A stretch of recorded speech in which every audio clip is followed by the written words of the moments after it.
And welcome everybody to Harrisonburg, Virginia. Doug Sherman along with three-time Super Bowl champion Matt Chatham. So glad you could be here today to see if Colgate can extend its winning streak to 7, but to do so they'll have to slow down JMU. Yeah, what an amazing opportunity for these kids from Colgate. Come from a tiny school, get to play in an environment like this against a talented JMU team that's actually knocked off a BCS opponent in SMU this year. They just need to keep themselves rolling. Well, the Raiders going to need a big performance out of their quarterback, Jake Melville, very efficient out there. Yeah, Jake Melville has a little of that Jake Plummer in him. He's really slippery. He makes a lot of great decisions. He's good with the ball in his hand on the move, and he's really been great at just simply getting downhill and not making mistakes. He's the leader of this group, someone that doesn't get phased.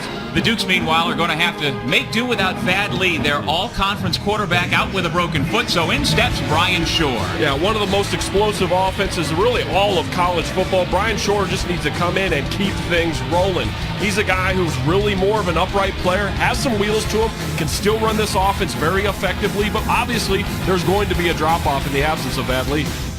Yeah, designed run there, Doug. Really slippery, as I mentioned. Can't beat Jake Melville. He puts his plant foot back, and then he shoots straight downhill. He's reading this offensive line just as a running back would. He has to wait for the gap to declare, and then get down in a hurry and take the hit just like a running back would. Now, ball control here is such an important issue with Colgate. They really want to dominate that time of possession. JMU on the other side, because they play so quickly, the volume of plays that they get in the short amount of time they have the ball is so important to them. They try to get that play volume number up high. Colgate, they want to win the clock. They want 3-yard gains, 4-yard gains, and wait for your mistake. This is the danger you get in when you start stunting as a defense. They're really trying hard to take away those backfield plays, which means they're guessing. They jump into a gap, vacate another gap, and Holland's left all alone. Holland tunnel right down the middle of the field.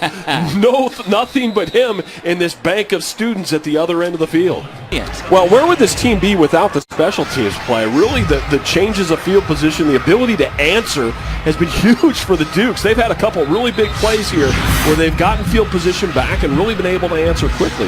Love to see it. That's why we love college football in the NFL. That ball is usually 10 yards into the stands, and they don't have the ability to answer.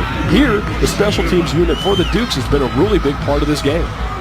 Coach, can you talk about sort of the Patriot League team here now knocking off a couple of big stalwarts in the CAA, coming into a gorgeous environment like this and not being afraid of the moment? Yeah, that's our kids. They knew, we said at the beginning of the game that, James Madison didn't recruit anyone. Can you talk about Jake's toughness a little bit? Obviously, he had the ugly play there in the second quarter. I think some of the best play we saw from him actually came after his mistake. Yeah, he was, sometimes he's a kid when he makes a mistake like that. We really got to work to pick him back. One of the things I was most impressed with you today, Jake, is you made a pretty ugly error in the second quarter, but I think some of the best football that came from you came after the error. Can you talk about sort of correcting yourselves and keeping your guys moving in the right direction? Yeah, absolutely. I mean, it was a stupid decision, but after the play, my team kept picking me up and telling me they need me to keep my head in it.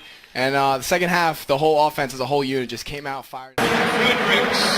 Well, what's so impressive here about what Fredericks does is he makes the right cut, gets in the right hole. A little bit of confusion there with the wide receiver. Get him away or go, but it's the balance that you see. Randall Jett making plays last week, making them again.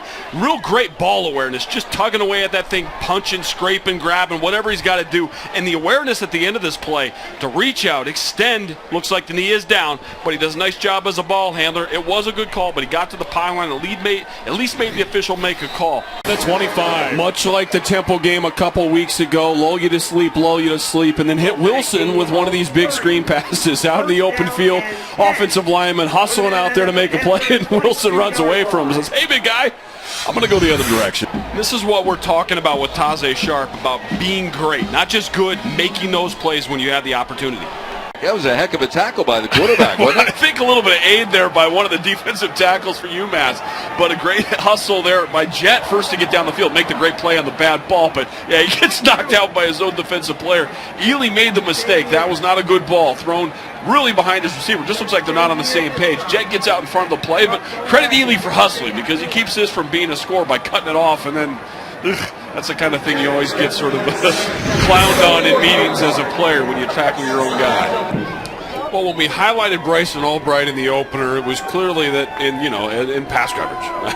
I'm being sarcastic here, obviously, because this guy has been getting after the passer all day long, but does a nice job here showing another skill set, dropping into coverage, reading the quarterback's eyes, throwing apples, fading away from the pass. You're not able to get much juice on it. Nice little pressure drawn up there by the Red Hawk defense, and the ability to hide one of their most prolific pass rushers in the coverage. Yeah, what an incredible game on the ground. I mean, I enjoy football games like this. We got to see a lot of schematic, unusual stuff on the ground. Teams taking punches, giving punches, a lot of back and forth. The underdog in there invariably wins this thing, but it was a very competitive contest. Great FCS playoff game.